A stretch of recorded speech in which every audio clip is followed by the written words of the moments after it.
Hello everyone, welcome back. So today we are going to start with a very important chapter of the microeconomics, that is demand. So इस chapter के basis पर और इस chapter के according हमारी almost हर micro economics मतलब हर chapter हमारा जो आगे आने वाला है वो चलेगा माइक्रो इकोनॉमिक्स का. So it's very important for you to understand this chapter. अगर आपको ये डिमांड आ गया मतलब आप मानो कि आपको काफ़ी ज़्यादा माइक्रो इकोनॉमिक्स की समझ आ चुकी है. And it's not that complicated. ये बहुत एक ईजी चैप्टर है, तो आपको बहुत अच्छे से ये आई विल ट्राई कि आपको बहुत अच्छे से समझ में आ जाए. So let's start with the chapter demand. So basically what is demand? So demand is the quantity of a commodity that a consumer is willing and is able to buy at a given possible price during a given period of time. So यहाँ पर हमारे काफ़ी important terms है. First, the quantity of a commodity. Second, the willingness and the ability of a consumer to buy that product, price and a given period of time. तो इसके 4 aspects हो गए हमारी definition की. So basically जो हमारी demand होती है वो एक क्वांटिटी मतलब हम किसी चीज़ की डिमांड करते हैं तो हम डिमांड इसलिए करते हैं क्योंकि हमारे मन में होता है कि हमें वो चीज़ ख़रीदनी है और हमारे पास उतने पैसे भी होते हैं कि हम वो चीज़ ख़रीद सकते हैं. तो हमारे पास जब हमारा मन भी है वो चीज़ ख़रीदने का और हमारे पास उतने पैसे भी है कि हम उतनी वो चीज़ ख़रीद सकते हैं, उसको हम कहते हैं demand at a possible price. मतलब अगर आज ये 10 रुपये का हमें मिल रहा है तो हम ये पॉसिबल है कि हम 10 रुपये की इसकी 4 रबर बैंड्स खरीद सकते हैं. हमारे पास इतने पैसे हैं तो हमारी विलिंगनेस भी है रबर बैंड खरीदने की, हम उसको ख़रीद भी सकते हैं जितना वो पॉसिबल प्राइस जितना उन्होंने प्राइस दे रखा है उस पर during a given period of time. Exactly आप 10 साल बाद जाओगे 10 रुपये खरीदने की तो उतनी नहीं मिलेगी. तो given period of time is an important expect. So यहाँ आती है हमारी individual demand and market demand. Individual demand talks about a consumer कि एक कंज्यूमर क्या डिमांड करता है अपने लिए. For example I am demanding for a rubber band. और एक आती है हमारी मार्केट डिमांड, ऑल कंज्यूमर्स, जो कंपनीज और ऑर्गेनाइजेशन सर्वेस करती हैं कि हाँ मतलब ये पूरा कंज्यूमर की सर्वे है और इतना हमें ख़रीदना है, तो उसको कहते हैं market demand. Market demand for example Apple ने सर्वे करा कि उनको अपने फ़ोन में ये फ़ीचर डालना चाहिए कि ज़्यादा से ज़्यादा कंज्यूमर्स आएंगे, तो वो मार्केट की डिमांड होगी कि हाँ आप अपने फ़ोन में ये फ़ीचर डालिए. So now we have very important that is determinants of demand. Determinants of demand is like elements of demand. The first determinant is the price of a given commodity. Commodity का सबसे important चीज़ क्या होती है किसी भी good की? उसका price. तो डिमांड हमारा ये होता है कि अगर हमारी प्राइस इंक्रीज़ होगा, अगर किसी भी कमोडिटी का प्राइस इंक्रीज़ होता है तो हम उसकी क्वांटिटी कम मांगेंगे. फॉर एग्ज़ाम्पल अगर मेरी रबर बैंड्स 10 से 15 हो गई है, अगर मैं पहले 10 की 10 खरीद रही हूँ तो उसका प्राइस 15 हो गया तो मैं उसकी शायद अब 6 या 7 ही खरीदूँ, बस ज़्यादा ना खरीदूँ. क्यों? क्योंकि उसका प्राइस इंक्रीज़ हो गया. अगर प्राइस वो इंक्रीज़ करेंगे तो हमारी क्वांटिटी ऑटोमेटिकली डिक्रीज़ हो जाएगी. सेम अगर हमारी रबर बैंड्स का प्राइस 10 रुपये से 8 रुपये का हो गया है तो अगर मैं 10 रुपये की 10 रबर बैंड्स खरीद रही थी तो 8 रुपये में मैं 12 खरीदूँगी. क्यों? क्योंकि मेरे पास इनकम तो उतनी है. अगर उसका प्राइस डिक्रीज़ हो रहा है तो मैं तो ज़्यादा खरीदूँगी. तो price of a given commodity if increases it has an inverse relationship between them, inverse relationship between the price and the quantity demanded. For example, if your price increases, the quantity demanded of that commodity decreases, and if your price decreases, then the quantity demanded of that commodity increases. The second is the price of related goods. Now we have two type of related goods. First is the substitute good and second are the complementary goods. So what are substitute goods? Substitute goods are the goods which are used in the place of each other. For example, Coke and Pepsi. हमारा Coke हमें नहीं मिलती, हम भी Pepsi से काम चला लेते हैं. टी एंड कॉफ़ी, मतलब ऑब्वियसली बहुत लोगों के लिए tea and coffee are not substitutes, but in general tea and coffees are substitute कि अगर हमें चाय नहीं मिल रही है तो हम कॉफ़ी पी लेंगे. फॉर एग्जाम्पल मतलब ऐसे सब्सिट्यूट गुड्स जो मतलब अगर मार्केट में कोक हट चली भी जाए तो वी हैव पेप्सी. अगर मार्केट में टी भी चली जाए तो we have a substitute as coffee. Second आते हैं हमारे कॉम्प्लीमेंट्री गुड्स. ना complementary goods are the type of goods which are use with each other. For example car and petrol. Car is nothing without petrol and petrol is nothing without car. So complementary goods are the goods which are used together. For example, pen and ink. If you have a pen but you don't have an ink, pen is useless. But you have a ink but you don't have a pen, ink भी useless है. तो complementary goods are the goods which are used together, जो एक दूसरे के बिना use नहीं हो सकते. And substitute goods are the goods which can be substituted at the place of each other in a market. So substitute goods में हमारे दो goods आते हैं. So we have good X. For example, we are taking an example here of commodity X and commodity Y. For example, in substitute goods, the price of commodity X increases. For example, हमारा Coke का price increase हो गया, तो the quantity demanded for the Y will increase. That is, अगर हमारी Coke का price बढ़ जाता है तो कोक की डिमांड लोग नहीं करेंगे, लोग करेंगे पेप्सी की डिमांड. तो अगर कोक का प्राइस बढ़ता है तो हमारा पेप्सी की डिमांड भी बढ़ेगी. सो substitute goods have a direct relationship with each other.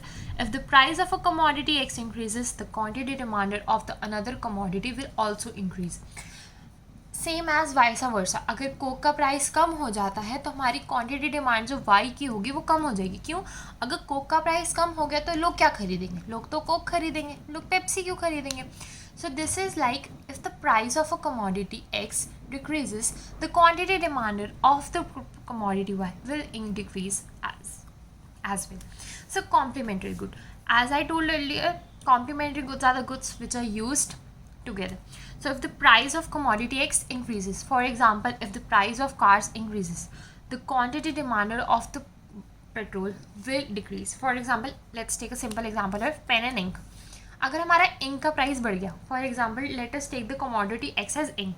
अगर इंक का हमारा प्राइस बढ़ गया तो पेन का ऑटोमेटिकली डिमांड कम हो जाएगी. क्यों? क्योंकि पेन तो इंक के बिना कुछ नहीं है ना. अगर इंक की प्राइस इतनी ज़्यादा हो रही है तो हम ऑब्वियसली पेन की डिमांड कम करेंगे.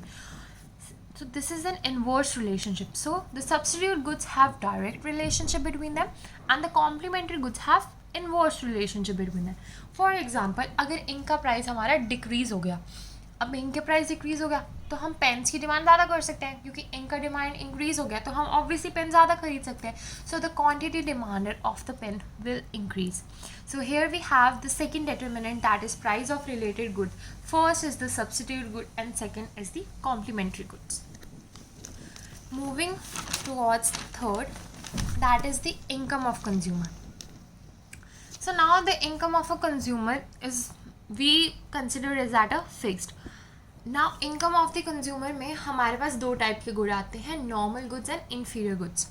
सो the normal goods are the goods जो थोड़े ज़्यादा अच्छे होते हैं. फॉर एग्जांपल, जो थोड़े मिडिल क्लास नहीं यूज़ करते, जो थोड़े रिच पीपल यूज़ करते हैं.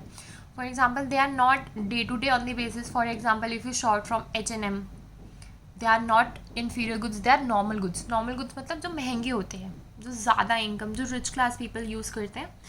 सेकेंड आता है inferior goods, that is day to day, जो हम एक नॉर्मल बहुत मिडिल क्लास या लो क्लास लोग एवरेज यूज़ करते हैं. सो नॉर्मल गुड में we can take Gucci, Armani, whatever. And inferior goods में we can have anything like normal, आप शॉप में जा रहे हो, कुछ भी खरीद रहे हो, मतलब कोई भी कपड़े खरीद रहे हो.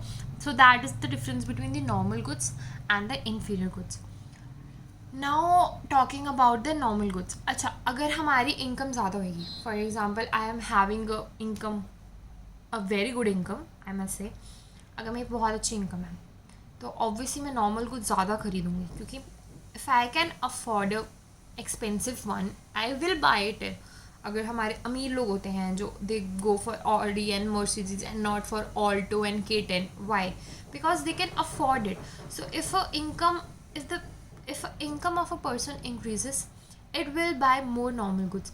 That is why if the income increases, the quantity demanded of the normal good increases too, and the vice versa. If the income decreases, अगर हमारी income decrease हो गई है तो हम उतने महंगे goods नहीं खरीद सकते. So basically, the income of a consumer and normal goods have a direct relationship. That is, when the income will increase, the quantity demanded for the normal good will increase automatically. ना inferior goods जो normal goods होते हैं, जो day to day basis पे use हो जाता है, like normal bread, normal eggs, normal, तो सब कुछ मतलब नॉर्मल कंज्यूमर गुड्स का होता है. तो if the income of the consumer increases, तो हम नॉर्मल क्यों खरीदेंगे? Will go for a brown bread, will go for a garlic bread, will go for oatmeal bread, जो थोड़ी महंगी हो जाएगी. तो अगर हमारा इनकम इंक्रीज़ होएगा तो हम इन्फीरियर गुड्स नहीं खरीदेंगे, हम उस टाइम पे नॉर्मल गुड्स खरीदेंगे. नॉर्मल गुड्स खरीदेंगे तो इन्फीरियर गुड्स की ऑटोमेटिकली डिमांड डिक्रीज़ हो जाएगी. तो it has an inverse relationship. अगर हमारी इनकम इंक्रीज़ होती है तो इन्फीरियर गुड्स हम कम खरीदते हैं. अगर हमारी इनकम कम हो जाती है तब हम नॉर्मल गुड्स नहीं खरीद सकते, इसलिए हम तब इन्फीरियर गुड्स खरीदेंगे. The fourth determinant is the taste and preferences. Okay, so if the market has a supply of what we want.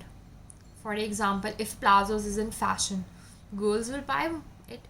So अगर चीज़ें फैशन में होगी, अगर चीज़ें टेक्नोलॉजी में होगी, अगर चीज़ें ट्रेंड में होगी, automatically its demand will increase. For example, if it's not of our trace, अगर प्लाजो का ट्रेंड चल रहा है और हमें शॉर्ट्स मिल रही हैं या हमें ट्राउजर्स मिल रही है, we will not buy it. So if a commodity is in trend, its quantity will increase, the quantity demanded will increase. And if the commodity is not in trend, तो उसकी quantity demand नहीं होगी, क्योंकि लोग वो क्यों खरीदेंगे. So the next determinant is the expectations. Expectations हमारा ये कहता है change in future. For example, अगर अभी हमारी व्हीट ब्रेड आ रही है 15 रुपीज़ की, ठीक है, अगर हमें पता है, नहीं, let's not take the example of the consumer goods. For example, gold हमारा मिल रहा है अभी, फॉर एग्ज़ाम्पल 1 कैरेट गोल्ड जो है हमारा 10,000 का मिल रहा है अभी. ज़्यादा बोल दिया शायद. Let's take another example. For example, हाँ, पेट्रोल हमारा 1 लीटर मिल रहा है 6 रुपये का, ठीक है. तो हमें पता है कि इन फ्यूचर पेट्रोल का प्राइस हमारा 8 रुपये होता है.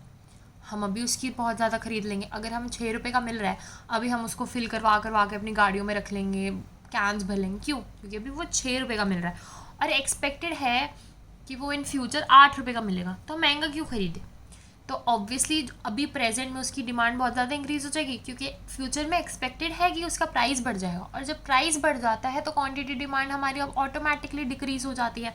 ये हमने फर्स्ट डिटर्मिनेंट में पढ़ा था, price of own commodity. For example, अब अगर हमारा प्राइस डिक्रीज़ हो रहा है फ्यूचर में, फॉर एग्जाम्पल अगर पेट्रोल का प्राइस हमारा 6 रुपये से 4 रुपये होने वाला है फ्यूचर में, तो हम ऑब्वियसली सस्ते पे जाएंगे. Human nature. तो हम अभी क्यों खरीदें, हम बाद में जाएंगे. तो अभी फिर उसकी क्वांटिटी डिमांड डिक्रीज़ हो जाएगी. हम कहेंगे अभी नहीं खरीद रहे. हम जैसे तैसे चलाते रहेंगे कि हम जब तक वो 4 रुपये होगा नहीं, हम तब तक चलाएंगे. जैसे 4 रुपये होगा हम तब ज़्यादा खरीद लेंगे. तो एक्सपेक्टेशन यही होती है कि अगर फ्यूचर में उस चीज़ का प्राइस बढ़ने वाला है तो अभी हम क्वांटिटी उसकी ज़्यादा परचेज़ करेंगे, और अगर फ्यूचर में उसका प्राइस डिक्रीज़ होने वाला है तो हम उसकी क्वांटिटी अभी कम प्राइस करेंगे. नेक्स्ट, जितना भी हमारा change in demand, change in quantity demand, law of demand, we will have this in the next video. Thank you for watching. I hope आपको सब समझ आया हो. We will see you in the next video. Thank you.